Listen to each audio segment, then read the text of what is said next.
All right, welcome back, everybody, to another episode of A Pinball Podcast, and this is episode 50. Thank you guys so much for hanging in there with me to make it this far, and for those that have joined since we started this, I really do appreciate you guys for listening, for being here, commenting on the videos on YouTube, the whole shebang. I really do appreciate it, guys. So what is going on currently? Well, before we dig into the main meat and potatoes of this whole podcast, which is discussing just kind of the fallout of the TWIPYs, even though obviously it's been a few weeks ago as of this podcast, but I just want to talk about my thoughts of what's going to happen afterwards and kind of my thoughts overall of what it means for the industry in general, and not just the results or anything like that, because I'm sure you guys have already heard plenty about the results. Outside of that, before I get into that, we do have a couple announcements to make. I think that this is going to go out on April 15th. So essentially tomorrow, if you're listening to this on April 15th, tomorrow on April 16th, I will be on Fox Cities Pinball on Twitch starting at 6 p.m. Central Standard Time. And that's for the Pinskins event. So it's a tournament event kind of, or more like an invitational. If you guys haven't heard of this already, I'm going to be playing 9 holes against Colin McAlpine, Raymond Davidson, and Luke Nahorniak, and we're going to play for $20 per hole, 9 objectives total. So you guys be sure and check that out. That'll kind of, if you guys are into watching any type of competitive pinball, that will kind of wet your whistle a little bit there. And then we'll also be having streams this weekend on Fox Cities Pinball once again for the, I believe it's Classics first, which starts around 9 a.m., and then we're playing target match play afterwards, which starts right around 3 p.m. So it'll be an all-day thing. Lots of big names are out there, and you guys are going to see some high-quality pinball. At least I hope so. I assume everybody can still play pretty well. It's going to be there. So it should be a lot of competition. Some high, like world-class players are going to be out there. And I'm very excited about it. And I'm sure we'll have a podcast next week talking all about the weekend and how everything went. But all right, let's get straight to it after I spent 2 minutes talking about everything else. The TWIPYs and the fallout of the TWIPYs. Now, I don't want to bore you guys with talking about what the results were. Of course, if you're listening to this podcast, you already know who won what category most likely. If you happen to not know yet, just go to thisweekinpinball.com, or you can go to twipys.com, which is TWIPYS.com, and you can check out what the results are from there. Now, needless to say, spoiler alert, if you haven't looked yet, Guns N' Roses from Jersey Jack did clean up. And as a result, there's been a lot of speculation, a lot of people talking about, well, where does the pinball industry go from here? What does Stern do from here? And there's a lot of people that have speculated, and I've heard this on other podcasts. I've seen this on message boards. I've heard this from texts. I've read this on emails from you guys, that a lot of people are wondering how this will affect what Stern does, and they wonder, or people wonder, if this will change what Stern is going to do moving forward. Now, obviously, when it comes to the TWIPY results, there was a lot of down ballot votes cast. If you look at it, Guns N' Roses obviously did very well when it came to music and sound effects, lights, and even the categories that they didn't win, such as rules, they still just narrowly lost, which is actually pretty shocking, seeing how Avengers is with the way that the rules are there. And, you know, a lot of that is basically, it just speaks volumes of the fan base from Jersey Jack, and they came out in full, really getting those votes together, which is great for them, which, I mean, I'm happy for Jersey Jack. Anybody that won a TWIPY, I mean, that's awesome. So now that we know pretty much how these ballots were cast, the one thing that I'm really focused on at this point is that I don't believe that this will change anything that Stern does moving forward. Now, people talk about all the time how Guns N' Roses changes the industry, how it's just the pin to have. And I'm not really going to debate that. It's obviously a great looking pin. I obviously own one. It's a lot of fun. Now, what I am going to point out, and this is a big reason why I don't think it's going to change anything moving forward. And here's the big reason why, guys. If you look at how the TWIPYs played out, and you look at all the nominees, okay? I don't know if anybody else has pointed this out, but we're going to point this out right now. If you look at all the nominees, Stern Pinball had 7 different games up for awards. Let me repeat that. Stern Pinball for the 2020 TWIPYs had 7 games up for awards. Think about that for a second. And now when you hear that, really stop and think, does Stern need to change anything that they are doing just because they don't win Game of the Year for the first time ever? To me, seven guys. And we'll list off those games right now. It's Stranger Things, it's Avengers, it's Ninja Turtles, it's Jurassic Park, it's Elvira, it's Heavy Metal, and it's Star Wars. Now, granted, I know a lot of people out there might be saying, well, Heavy Metal, that doesn't count, but it was up for TWIPYs. I mean, it's Heavy Metal, I believe, was for best music and sound effects, and I think they might even been up there for artwork. I know Star Wars, the comic book art, that was up there. Stranger Things, it won Mod of the Year for the UV kit. So there was a lot of these pins that were all over the place. And that's the thing, guys. That's why I believe that this will not really change anything, because think about this for a second. Okay. Now I'm sure there's obviously going to always be the debates about Jersey Jack Pinball versus Stern versus American Pinball, maybe versus Spooky versus whoever else is out there. Okay. But if you really pay attention, especially to different Facebook groups or different discussions, a lot of the times, guys, it is all about people asking the question, should I get this Stern pin or this Stern pin or this Stern pin? I can't tell you, I've lost count for how many times I've seen somebody ask the question, should I get a Jurassic Park or should I get a Deadpool? Or should I get a Ninja Turtles? Or should I get Avengers? Those are the questions that I see all the time. And here's the difference, guys. The sheer amount of volume that Stern is able to come out with, this is a train that is just, it's explosive right now. It is rocking and rolling. There's no stopping it. I'll just tell you guys right now, there is no stopping it, because this is what we're looking at right now. Let's say, for instance, that Jersey Jack can't keep up with Guns N' Roses' demand, which by all appearances, that's obviously it's true. Even Stern is having a hard time keeping up with demand right now. But let's say Jersey Jack gets so far behind. What if Toy Story does not come out this year? Guess what? Now all of a sudden, they're not going to be able to have a pin up for next year's TWIPYs. And now it's just going to be dominated up and down by Stern completely, because this is what Stern does. They put out so many games that so many people buy. There's a lot. I mean, there is so much out there, and just the whole industry and the whole hobby has just exploded over this past year. And that's what I really want to get through to people whenever you're looking at this. And it doesn't mean, I'm not saying by any stretch of the imagination that Guns N' Roses does not compare to these games, because obviously it does. They got Game of the Year. Hats off to them. But again, 7 different games, guys. 7. That's a lot. That is a lot. And I'll tell you what, with that type of business model, I would take 7 games that are up for nomination for Game of the Year than just 1 game coming out that does get Game of the Year. Because just the sheer amount of volume guarantees that their business will stay healthy.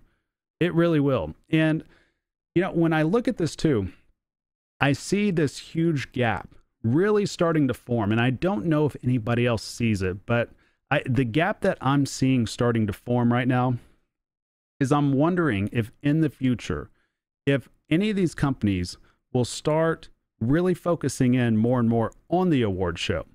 So for instance, what I'm getting at is like Zach Sharp, he is excellent at getting out the press releases, excellent at doing the marketing the way that he needs to do it for Stern, because you can tell by the massive growth, the fact that they are combining up with Marvel. I mean, what was it? Like over 500,000 people so far have watched that Stern Invitational. I mean, those types of partnerships are huge. Now I wonder if all these companies are going to keep putting out these press releases, when do they start touting their designers or their coders? When do you start touting that you have an award-winning designer? And I think that that is something that Jersey Jack could definitely do right now with Eric.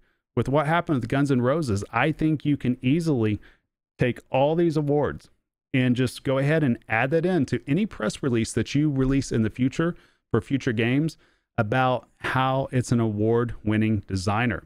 And this is the gap that I'm mentioning right now, guys. The fact that you have Stern Pinball that is definitely in a position to continuously put out these massive press releases that they get around to all kinds of different magazines, all kinds of different news outlets. The sky is the limit with that. And they have such far reach compared to a lot of the other companies that the moment that they can start using that type of wording to where they talk about award-winning designers, they talk about award-winning coders, they talk about award-winning artists, those are basically catchphrases and catchwords that will help drive sales. It really will. And I'm curious to see if anybody is going to put themselves in position to take advantage of that. Now with Jersey Jack, honestly, it kind of seems like that's the direction they're going. If you see a lot of their social media stuff, they really are touting Eric. They really are touting the awards. And that, to me, that is highly intelligent to do.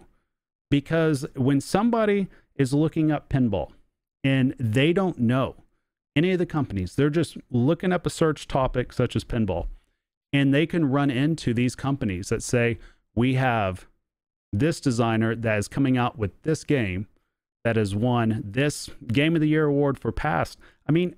It's huge. It really is huge. And I think there's something to that in order to put like a spotlight on the people that design this stuff. It's the same way. If we look at it from the perspective of movies, right? A lot of us that are movie junkies, we're well aware of who is producing this movie or who wrote this movie or who's directing this movie. All right. Take Suicide Squad, for instance, that's coming back out later this year. Everybody knows James Gunn is a part of that. Take Avengers, for instance, with the MCU. Everybody knows the Russo brothers are doing all the Avenger stuff pretty much. And some of these people, they are huge influences and huge reasons why a lot of people will get attached to certain properties. And to me, I think pinball would really benefit from doing something like this. And that's the gap that I kind of see that is there, that basically companies can take advantage of that, especially people like Jersey Jack, especially people like Stern. Now, as I mentioned just a second ago, this hobby is going through explosive growth right now. And I don't think it's going to slow down anytime soon. I really don't. Look at where Stern Pinball is right now. They have merchandise. They put out puzzles. Yeah, it's confusing to me, but guess what? Puzzles, that means they're selling something different. They have video games out, and now they're putting out collectible toys. With that, the Ninja Turtles toy that came out that was exclusive to Walmart, that's from NECA. Now, for a lot of people out there, you may have no idea what NECA is. And what NECA is that stands for the National Entertainment Collectibles Association. And that's who Stern Pinball combined up with in order to put out the Ninja Turtles toy that was exclusive to Walmart. And that just released, I think, maybe last week. I haven't been able to find one. I know it's out there. I know a couple of people that found them. And yeah, something like this to a lot of people in pinball may seem a little goofy. It may seem confusing. It may even seem unnecessary. But think about this for a second. This means that Stern Pinball is legitimately taking all the assets or anything from a license, and they are monetizing it in other ways that's not just a pinball machine. So when they talk about lifestyle brand, I know, again, catchphrases that a lot of people kind of chuckle out, kind of laugh at, but I'll tell you guys what, this is the direction to go if they're going to keep growing their business and if pinball is going to keep exploding. This is huge. I'm telling you, it is huge. And the fact that they are combining up with NECA, it makes me wonder, because that's a collectibles group. It makes me really wonder, are they going to start doing this with future themes that are coming out, whether it's Back to the Future, whether it's Matrix, whether it's whatever it could be, right? That's, to me, when you're dealing with pop culture, that is a great way to get your company out there even more, to get Zombie Yeti's art out there even more, to get different concepts out there even more. The fact that people going to be walking by and they're going to find out what Stern Pinball is. Now, that doesn't mean that they're going to run out and just buy a pinball machine. But guess what? Those same people just bought that toy or that collectible that says Stern Pinball. And who's to say with the merchandise, who's to say we won't see Stern Pinball merchandise actually show up in stores pretty soon? Why can't we see that? And to me, they have themselves in such great position that is so healthy moving forward that we look at other companies such as Deeproot, for instance, that we wonder if they'll even produce one pinball machine out to the general public. And here's Stern producing machine after machine after machine. And now they're getting into the merch. Now they're getting into the collectibles. Now they're getting into the video games. That is huge. And whenever I look at something such as the TWIPYs, it's great for the industry. It's great for all of us that are aware of it. But at the same time, the TWIPY Awards or even the Pinball Industry Awards, we are basically niching ourselves down so much that I don't even know if it really speaks anything to what's actually happening outside of our little bubble of these award shows. You know what I mean? I can't tell you guys how many people I meet that are just now getting into pinball, and Stern Pinball is all they're aware of, which means that Stern Pinball has done a great job over the past decade getting a huge piece of the pie. The awareness, the brand awareness is off the charts when it comes to stuff like this. And to me, they're doing it right. And I think a lot of companies should take notice of that and kind of see the direction to where this hobby is headed towards. Now, when you look at what Jersey Jack's doing, I think that they're also doing a great thing as well that is a little bit different, to where they do have the merchandise, but they're also basically making the Ferrari of pinball machines. And to me, that's great. If you're going to start putting out $12,000, $15,000, $20,000 pinball machines, that's awesome. And that's the direction to go towards. And if people are going to pay that, and if you're going to be able to put it out, and if you're going to be able to produce a great machine that benefits the hobby and people are happy, go for it, I say. And to me, I'm very excited to see where these two companies are going to go, just because of all those elements that I've laid out.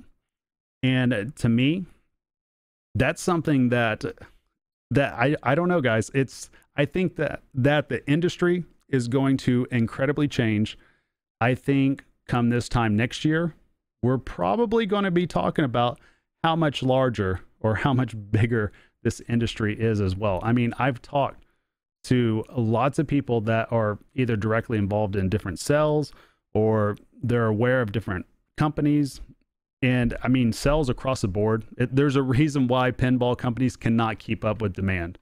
It is huge. And I'm telling you guys, this industry is so much bigger than what a lot of people realize. It's so much bigger. I would venture to say even our online content is not even 15, 20% of the amount of people that are out there that play pinball, that are buying pinball. I'm telling you guys, it is huge. It is huge out there, and I'm excited to see where it goes. But that's all I got for now, guys. I'm going to wrap it up right there. I wanted to talk about it as much as I could, but you know, a lot of these subjects, I really don't know how much else we can go into it. You know, because at that point, it's kind of like just beating a dead horse, and we're just starting to repeat the same things over and over and over again. So hopefully here pretty soon, at some point next month, Stern Pinball will come out with another machine, and we'll finally have something else to talk about.